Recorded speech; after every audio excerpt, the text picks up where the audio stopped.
平安是幸，知足是福。大家好，欢迎收听清风故事会。今天分享的故事是爱如乐章。端午放假第一天，我妈就给我安排了一场相亲活动。这次的我打听了，爸爸做生意，妈妈当老师，在国外留学几年刚回来，小时候就住一个大院里，我看过照片了，孩子人不错。挡不住我妈的热情安利，只能去应付一下。按照地址到包厢门口的时候，我紧张的深呼吸2口，不小心听见里面的声音。也不是我想偷听，实在是那男人说话的声音太大。妈，有意思吗？一回来就相亲？我现在要先忙事业，不想谈恋爱，而且还是个音乐生，一听就娇气。我听见音乐就烦，你又不是不知道，咱家和音乐沾边的有什么好东西吗？我喜欢聪明的才能和我有共同话题。我有厌蠢症，上次你介绍那个聊天打字都是错别字，看得我浑身难受。原来他也不想相亲，那就好办了，应该不会耽误今天练琴的时间。我敲了门，里面的声音戛然而止。推开后，看到一个放荡不羁的黄毛少年，还有穿着端庄的妇人。那少年没好气地往门口瞥了一眼，显然已经看见了我。他的眼神呆住，随后坐得端正，又不自然地咳嗽几声。是黎生吗？这么多年不见，都长这么大了，你小时候叫我方阿姨。妇人笑着看我，听我妈说我们小时候住过一个大院，可能曾经见过，就是我实在是没什么印象了。我坐下点点头。坐在对面的男人开口，你好，我是谢晋南。听说李小姐是音乐生，不知道有什么喜欢的乐器吗？谢晋南声音柔和，和他那头黄毛完全不搭。我坐得端正，平时弹钢琴比较多，小提琴和古筝也有练习，不算擅长。谢晋南转头，妈，我记得你之前是不是要给我找音乐老师来着？方阿姨没忍住白了他一眼，多久之前？你说5岁的时候？就前几天回国的时候，突然又想起来了，还能联系上那个老师吗？人家都退休10几年了，去哪里给你找？他嘴角扬起，那真是太……抬头对上我的视线，他又压下嘴角，太可惜了。不知道李小姐方不方便？最近艺术细胞冒泡，就想学习钢琴。我只给小孩子做过家教，一节课500块，30分钟。行，那我先定1个月，这就让秘书拟合同。他拿出手机发消息。方阿姨拍了一下他的手，咬着牙问，谢晋南，你在聊生意吗？李小姐，请问在钢琴凳上起坐会有助于锻炼我的8块腹肌吗？方阿姨喝了口茶吐槽，你还真是超绝不经意暴露你有8块腹肌的事实啊。毕竟我每天处理工作后还要用1个小时锻炼，现在加上钢琴课程，我也重新管理一下我的时间了。方阿姨接起一个电话后，抱歉地看着我，公司还有事，你们慢慢聊，随便点，我买过单了。房间里只有我们2人，陷入沉默。谢晋南没话找话地开口，我也很喜欢弹钢琴，就是太忙，没时间。他大概也没猜到我刚刚在门口听到了他的抱怨吧。表示礼貌，我还是应和他，如果之前有基础，学起来应该会快一些呢。李小姐喜欢什么钢琴？我去买。我的意思是，您来上课用常用的钢琴会习惯一些。我提前准备一下。不用那么麻烦，您家里的钢琴就可以，只要把音调准就行。他捂着额头低声，那玩意儿5岁就扔了，家里哪有钢琴？我没听清，问了一声，什么？没什么，家里的钢琴好久没用，该换了，不如直接换成李小姐习惯的。我从包里拿纸写出家里的钢琴型号给她，这钢琴去年出了新款，如果能买到可以选新的。李小姐的字也这么漂亮，加个微信吧。她拿出手机。到家我妈马上贴上来，怎么样？这次还算正常吧？我想了想，除了黄毛，那张脸倒是个角色，虽然第一眼看过去一股国外留子没正形的气质，但是说话还算有分寸。我点头，人还正常，就是人家也不着急谈恋爱。回房间前回头告诉他，是个有钱又大方的客户，谢谢妈妈了。客户？我妈没听懂我的意思。第二天，谢晋南的司机来楼下接我，我妈看着楼下的豪车问，不是没看上，怎么接你去约会？是去上课，钢琴课。我妈一惊，去他家？放心吧，我这么大会保护自己的。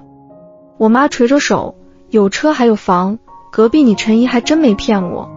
我在门口无奈地闭了下眼睛，妈，我都说了，人家现在不想谈恋爱，你和陈姨说一声吧，就说我没看上。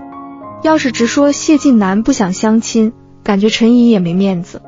出门上了车，当年大院拆迁，谢家就搬走了，所以后来对他家记忆才不深。这也是第一次去他家。车子停在别墅前，他揣着口袋站在门口等我。在阳光下发光发亮的黑色发丝，比昨天的黄毛有质感又乖巧。今天他穿了一件暖黄色的短袖，浅灰色的运动裤，看起来阳光清爽帅气，和昨天截然不同的观感，好像这套皮肤才更适配他的气质。李老师好。谢晋南带我到了钢琴房，里面点了温柔的香氛，留声机上的黑胶唱片也在缓缓转动。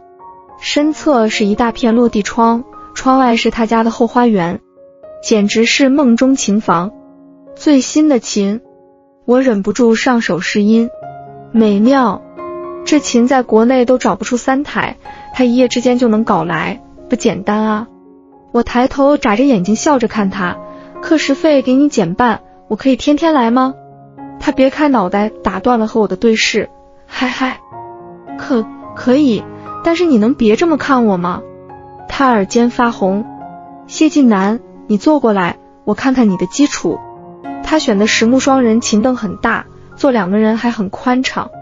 谢晋南就坐个边边，手放在琴上。你怎么连基础姿势都是错的呀？我掰着他的手调整手型。谢晋南，你的手怎么这么糙？弹琴都不好看，给你涂点护手霜。我在包里拿出常用的护手霜，挤出在他手心。他低头闻了一下，我是个男人，用护手霜多奇怪。如果你手太过干燥有倒刺，弹琴也不舒服，这支护手霜送你。想让他学习，就要先培养他的爱好。我的手放在琴上，你有什么喜欢听的曲子吗？我弹给你听。他想了想，又摇了摇头。我弹了一首我喜欢的曲子给他听。一曲结束，我弹得酣畅淋漓。谢晋南站在一旁鼓掌，离声，我好像喜欢上了。我也站起身，拍拍他的肩膀，喜欢是学习的第一步，恭喜你，入门了。今天当作是课，不收费。那我请你吃饭吧，李老师，就当感谢你的护手霜。谢晋南没喊司机，自己开车带我到餐厅。刚要落座，就听到有人喊谢晋南的名字，怎么回国也不说一声。2、3个人成队朝我们这里方向走来。谢晋南眉头微皱，笑容不见，刚回国，还没调整好时差。没调整好时差就出来约会？国外谈的女朋友？别瞎说，这是我的老师。我就说嘛，有程允薇在，谁还能入得了谢大少的眼？那人说话又搭在了谢晋南的肩膀上，一起吃点。我请客，就当给你办接风宴。谢晋南侧身不经意地躲开，不了，今天有约，不太方便。你如果有事，我们可以改天。我背起包准备离开。谢晋南抓住我的胳膊，别走啊，我只想和你。晋南，一个女生小跑过来到谢晋南面前。刚刚他们发消息和我说你回来了，我还不信，真是好大一个惊喜啊。女生带着撒娇的声音甜甜地望着他。他笑着说完话，眼睛往下看见了谢晋南正抓着我的胳膊，笑容猛地收住。我也收回胳膊，怪不得不想相亲，原来是已经有人了啊。程允薇歪头看我，姐姐要一起吃吗？我推辞，还是不打扰你们了。程允薇揽住我的胳膊往里走，姐姐一起吗？不然晋南该怪我们打扰他原本的安排了。你是不知道，晋南这人出奇的自律，规定好的事不许有任何差错。他把我按在座位上，我们都是一起长大的朋友，没有外人，姐姐你也别见外。就是，你这回国第一顿饭不和我们吃也就算了，怎么连允薇也没通知？其他人也推着谢晋南坐在程允薇旁边。程允薇挥手让服务员开了瓶红酒，他害羞地低下头，这瓶酒是你离开的时候存这里的，就等着给你接风的时候开，尝尝。呦，我们让允薇开了好几次，他都假装听不懂，还得是谢哥你回来我们才有口福。谢晋南拿起酒杯抿了一口，眼神带着疑惑，又把酒杯放下。程允薇在众人起哄中把视线对准了我，听晋南说你是他的老师，不知道是教什么呢？钢琴。旁边一男人笑了一声，谢哥你就多余花这钱，允薇刚拿了个钢琴比赛的奖，让他教你多好。程允薇眼睛一亮，晋南喜欢弹钢琴了？我记得你小时候说又吵手又疼，还把伯母给你买的钢琴送给了我。几人聊了最近几年谢晋南不在的近况，他有一搭没一搭的应着。吃饱了起身，程允薇晃着身子要摔进谢晋南怀里。允薇喝多了，我记得谢哥家顺路吧？不知道谁开了口，那我们就不抢这功劳了。有人推着程允薇往谢晋南怀里送，谢晋南后退2步走到我身后，从我身后把胳膊伸到我眼前，撒手把钥匙展开，我也喝酒了，开不了车，辛苦李老师送我回家。他不就喝了一口？他拉着我的胳膊就走，完全不管后面几人喊他的声音。出了大门吹了风，谢晋南的脸更红了，靠在我身上的重量也加了一些。车开到他家，我拍着他的胳膊，谢晋南，醒醒。他眼睛缓缓睁开，迷离地看着我，漂亮，老婆。嘟起嘴撅了上来，我一巴掌拍在他脸上，谢晋南你清醒一点，看好我是谁。李老师。他乖乖的又坐好，先把我当司机，又把我当程允薇，有点生气，明天我要在他的琴上多弹一会儿。但是他现在满脑子都是程允薇。我问，明天要不要换人教你？他眼神迷糊，听到我的声音解释道，李老师，小时候我讨厌弹琴，在家里看着眼烦就扔掉了，我没有送给他，是他自己捡走的。说完又一脑袋栽过去睡着了。酒量差还喝。我喊了管家把谢晋南抬回去，这么晚他的别墅区也不好打车，索性就开他的车回家。给他发了微信告诉他车被我开走了，明天不用让司机接我。车开到家楼下的时候，正好碰到闺蜜下楼扔垃圾，看到我从车上下来，瞪大了眼睛，李医生你中彩票了。我客户的车太晚了，我借来开回家。他举着手机兴奋，我能拍几张照片吗？我第一次亲眼看到豪车就拍几张照片，应该没事吧？先斩后奏，明天和谢晋南说一声吧，如果他介意，再让闺蜜删掉照片就好了。闺蜜坐到副驾驶拍了几张自拍，超绝不经意地露出头枕的车标。宝贝，我们自拍一张。闺蜜把手机横过来对我伸手比着耶，我也微笑着进入镜头里。第二天一早开车去了谢晋南家，把车钥匙交到他手里。昨天在楼下碰到我闺蜜了，她在车里拍了几张照片，没事吧？谢晋南不在意的把钥匙扔到一边。你闺蜜喜欢，今天再换一辆开回去，反正车库里的车很多，你想开哪个开哪个。手机叮的一声响，生生，在忙吗？放假很多同学都回来了，今天晚上同学聚会，要不要一起来？是上学时候的班长，也是我的同桌，当年没少帮我。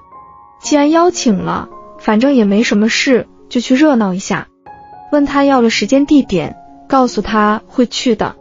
闺蜜也给我发了消息，宝贝，昨天我在朋友圈发了照片，一堆人和我要你的微信，我就把朋友圈屏蔽了，是不闯祸了。她发了一张截图给我，里面是她发的朋友圈，靠闺蜜坐上豪车了，下面6张照片，其中1张是我们2人的合照。很多同学在下面评论，我记得黎生家里不是老师吗？干几辈子老师能买得起这车？咱们是一共就没几辆吧，黎生家要是有早就该出名了，下面还有不认识的人都在求富婆联系方式。我才反应过来，突然的同学聚会可能目的不单纯，想给班长回消息说晚上有事过不去，但是他已经把我们拉到一个群里，刚才大家可是都答应我了，今天晚上大家一起来，谁爽约谁买单。我把打好的字又删掉，白花钱请那帮人吃一顿饭更不值。晚上我打车到酒店门口，隔着一堵墙听见里面的声音，我查过了，全是有这辆车的不超过10台，而那个内饰和配色只有谢家有。谢家大少爷在国外，小少爷才几岁，哪个能养黎生啊？你这消息落后了，昨天我听我哥们说谢家大少爷回国了，还一起吃了饭的，听说饭局上就带一妹子去的，在国外不知道玩了多花，最起码说明黎生和谢家有关系，别管是什么关系，咱们拉距离，能让他牵个线也行啊。谢家现在可不同往日了。我给闺蜜发了消息，等2分钟给我打电话。来了有事走了，总不能拦我吧？我装作什么都不知道的进去。黎生，好久不见啊！班长最先发现我，招手带我坐到他旁边。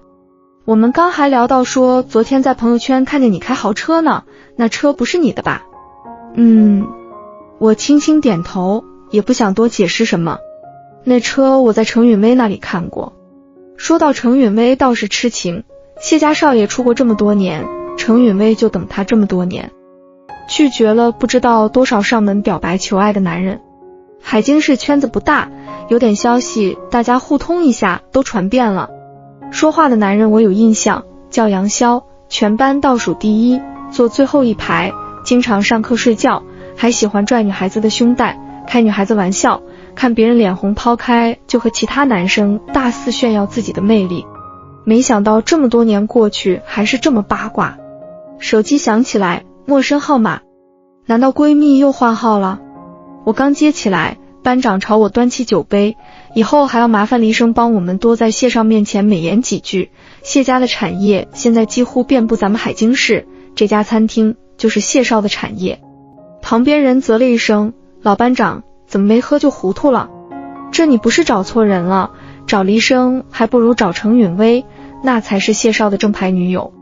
杨潇不屑地看了一眼，你懂什么？女友、情人、夫人的分量可不一样，能攀上谢家的路就是好路，3条路都走通了是班长的能耐。我先接个电话，再低头一看，电话不知道什么时候被挂断了。哪有电话？黎生，你想跑路也不能接个闹钟就走吧？坐我旁边的人把手机抽走，想让闺蜜再给我打过来，但现在桌上的人都盯着我，也没有时间再发消息了。希望闺蜜能有些默契，快再给我打一个。班长坐下后还是悄悄问我，黎生，他们都说你和谢少的关系不一般，但我觉得你不是那种人，能不能透透实话，你和谢少什么关系？眼里看不出关心，竟是算计和利益。我们就是普通朋友。谢晋南学钢琴这事不知道算不算隐私，我不应该在其他人面前暴露他的短处。杨潇喝了几口酒，语气暴躁起来，普通朋友近千万的车能放心给你开？黎生，你别把我们都当傻子，人家程允薇在谢少身边多少年了，也没像你一样摆这么大的谱。等着，我这就给允薇发消息。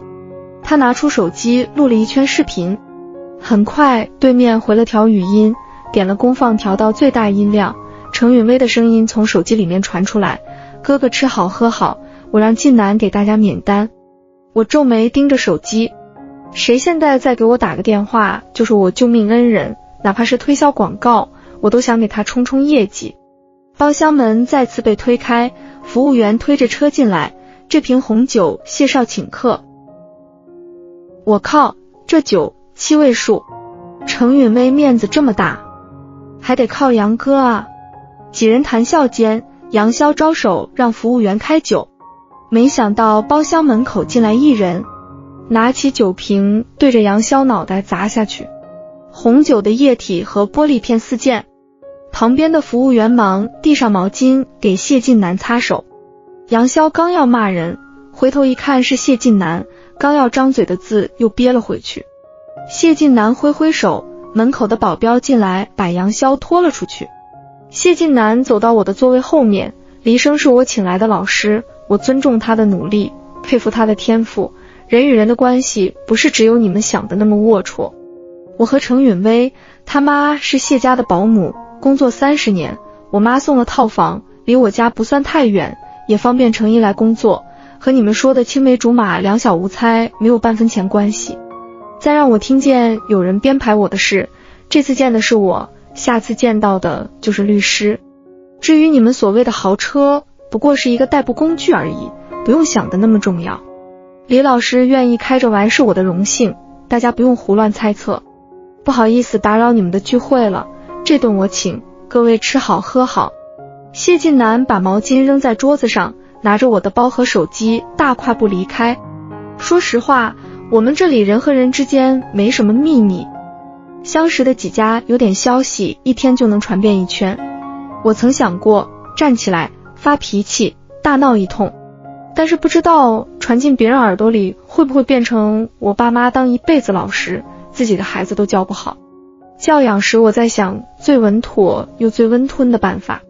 谢晋南的出现确实能有效地带我逃离，又狠狠地出了口恶气。我在后面小跑跟上，他手插口袋，脚步放慢。我知道你要说什么，不用谢我。你是不是傻啊？那么贵的酒你用来砸人？他得意的表情一秒消失，明明有其他办法的，拿7位数的酒砸人，帅不帅不重要，钱没了。早知道还不如不来，请个客比那瓶酒便宜多了。放心，那是程允薇之前存的假酒，那天晚上他就喝出来了，怪不得抿过一口再也没动过。程允薇又是程允薇，莫名有股气涌上来，抢过自己的包往前走。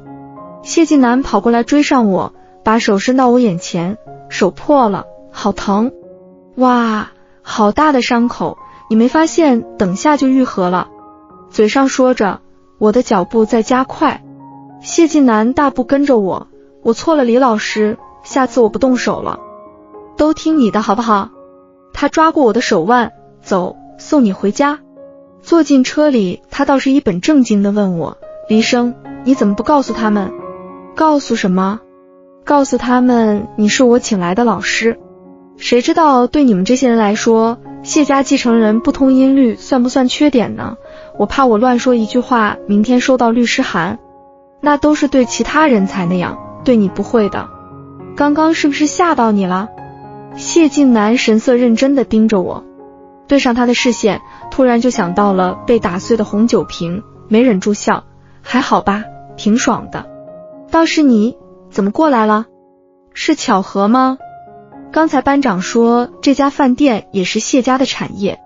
谢晋南把手机扔进我的怀里，密码040601。我以为是他开车不方便，帮他输了密码，然后呢，打开微信。这不好吧？万一看到什么不该看的？没有不该看的。他好像读到了我心里在想什么。点开微信，我的微信就在置顶，唯一的最上方的置顶，而我的名字下面有一句话，等2分钟给我打电话。我再拿出自己的手机一看，果然发错人了。听见电话里说是我家的餐厅，找经理查了一下监控就知道了，我可没有在跟踪你。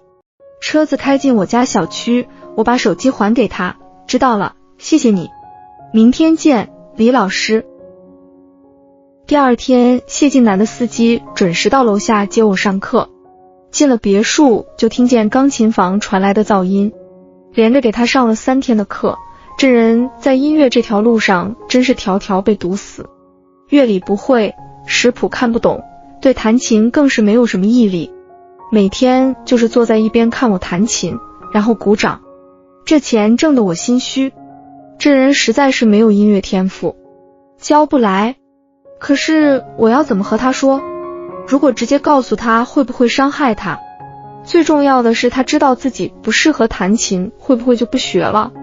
不学了，我就不能来摸这架最新的钢琴了。我拿起身后桌子上的水杯，很轻，空了。谢晋南马上站起身，我去再拿一壶。我转身继续弹琴，还在思考怎么和他说这件事。身后响起掌声，不知道什么时候有一个小孩进来。姐姐，你弹得好好听啊。谢晋南端了一壶新的果茶进来，看见小男孩也有一瞬间意外，随后介绍道：我弟谢晋北。谢晋北抬头眨眼，哥，你家里怎么会出现钢琴？你不是最讨厌家里有乒乒乓乓的声音吗？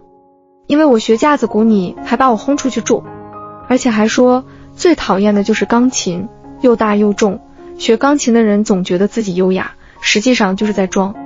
谢晋南跑过去捂住他的嘴，在装饰这个世界，用美妙的钢琴音装饰这个世界。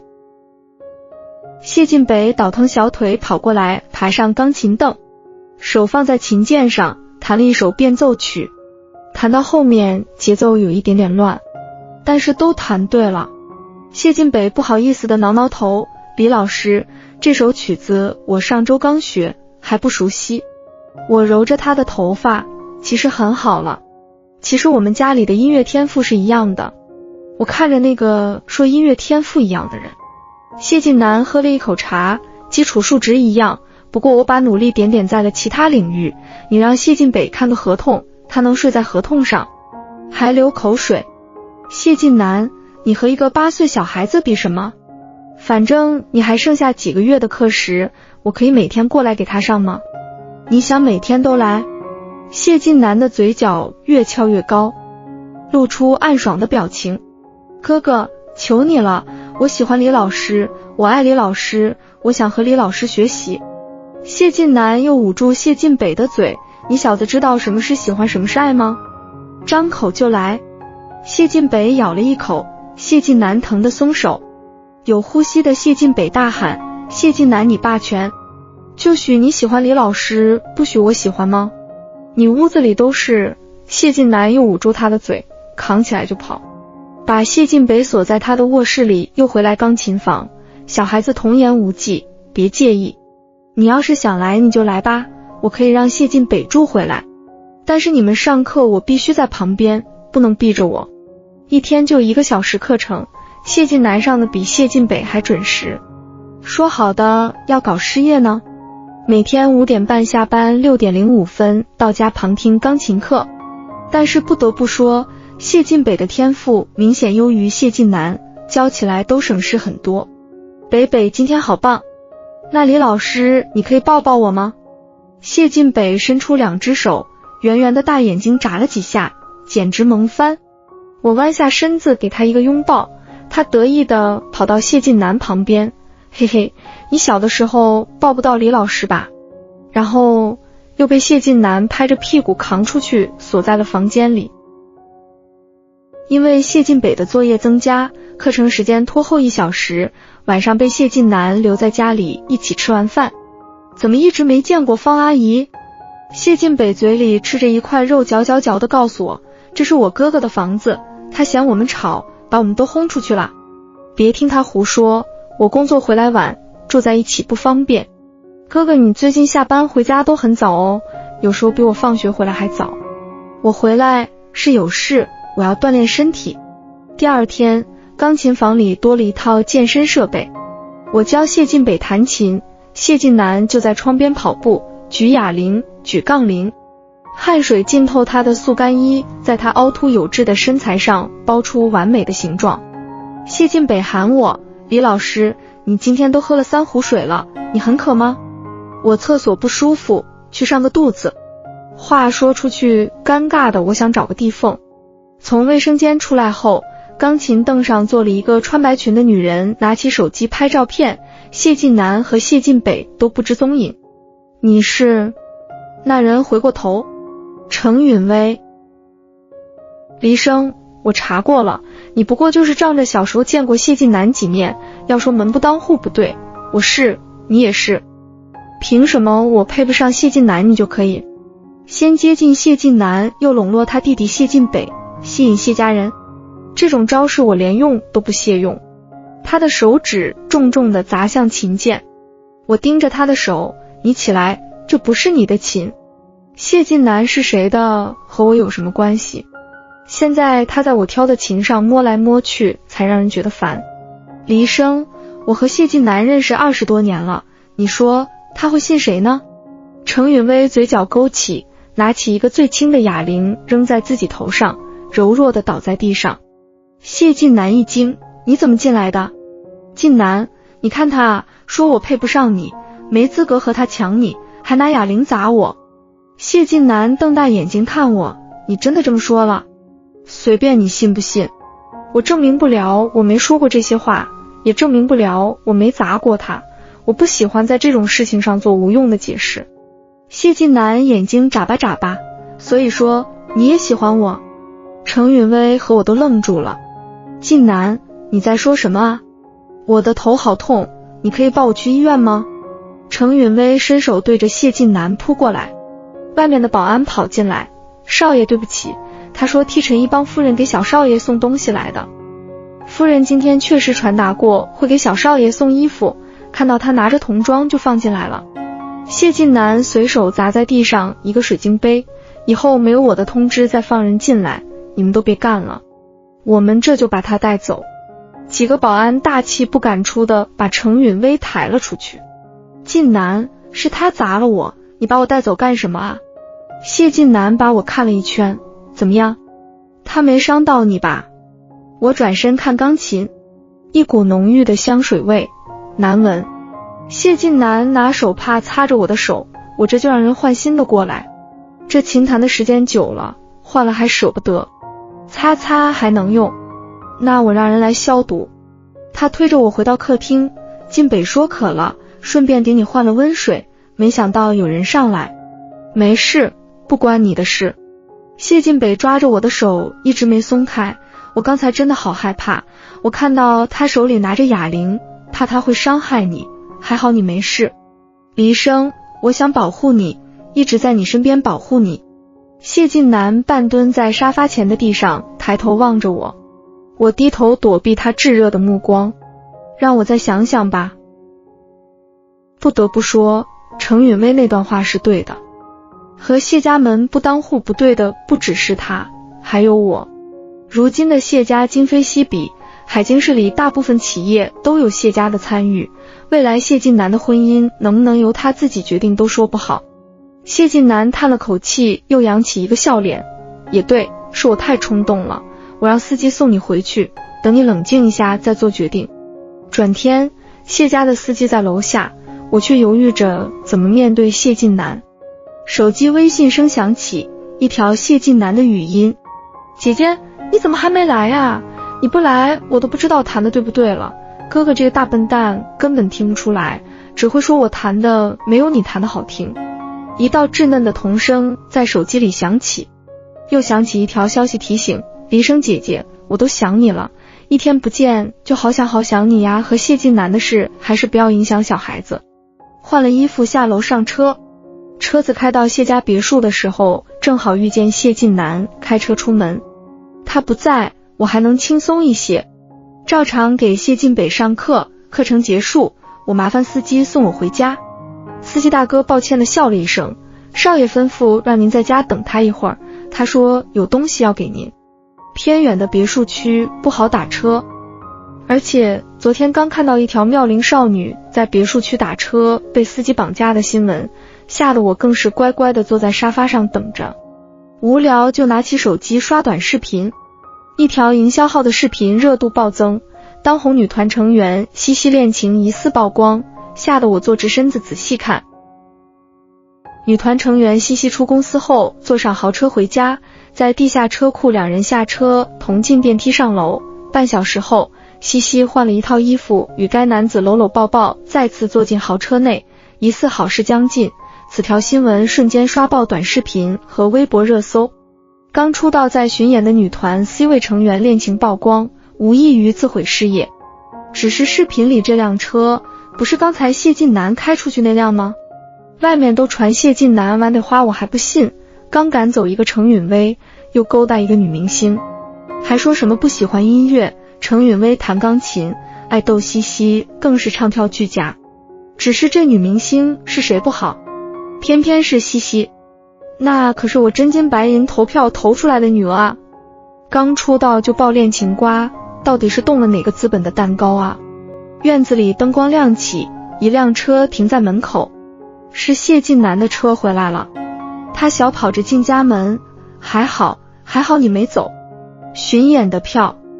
谢晋南伸出手给我2张演唱会的票，我一脸生气地看着他，见我没接过去，他委屈巴巴地看我，你的手机壁纸，昨天我不小心看见了，以为你喜欢他们就托人去要了，不喜欢吗？我把手机伸到他脸前，这就是你说的托关系？托的关系未免也太见不得人了吧。大门又被打开，高跟鞋声音哒哒的越来越近。看着西西出现在眼前的时候，我还不敢置信，你还敢把人带回家来？胆子也太大了吧，再被人拍到怎么办？西西，谢晋西，我们是龙凤胎这件事应该不难看出来吧？谢晋南把脸凑了过去。原来西西的目光在我和谢晋南的身上来回打量，一时间不知道是谁在吃谁的瓜。西西手托着下巴分析，所以你大晚上跑来找我要的音乐会和演唱会门票。我说你小子和我吵了那么长时间，看不上我写歌唱歌，还以为你开窍了呢。不好意思呀，刚刚在车上处理一下公关的事情，马上就会澄清了，放心。西西站在我面前对我眨眼 wink， 像做梦一样。他没和我说你也在家，都没给你准备见面礼，不过欢迎来看我们的巡演。弟妹，他的眼神呆住，随后坐得端正又不自然地咳嗽几声。谢晋南摊手，我对艺术生娇气的印象都来自我姐。他创作的时候，我在他旁边喘气，他说吵；他弹琴的时候，我跑着下楼梯，他说我闹。只要他在忙音乐，家里其他人就不能发出一丝杂音，所以我听见那些能发出动静的声音就烦。你不一样，你的手放在什么乐器上发出的声音都好听。他很认真地看着我，昨天你说的对，我不应该那么冲动地找你要答案，我要认真追你，向你表达我的喜欢，送你我觉得配得上你的礼物，带你去看好看的风景，吃好吃的美食，把最好的东西都给你，才有资格问你愿不愿意做我女朋友。昨天我是这个意思。在谈恋爱和学钢琴这2件事上我都没有什么天赋，但是不妨碍我愿意向你请教，为你学习。他如此坦诚，我也说出我的顾虑。昨天我在思考，我们2人的家庭差距那么大。不等我说完，谢晋南就摇摇头，我们家里只凭心意，不看其他，我爱你就只会选择你，更何况你那么优秀，我妈妈觉得你温婉大方，比我稳重，我弟弟觉得你比我有才华，我姐姐觉得你比我有眼光，他们也都很喜欢你啊。我不自信地看着他，谢晋南，我们真的会有可能吗？当然，只要你愿意。那我们试试吧。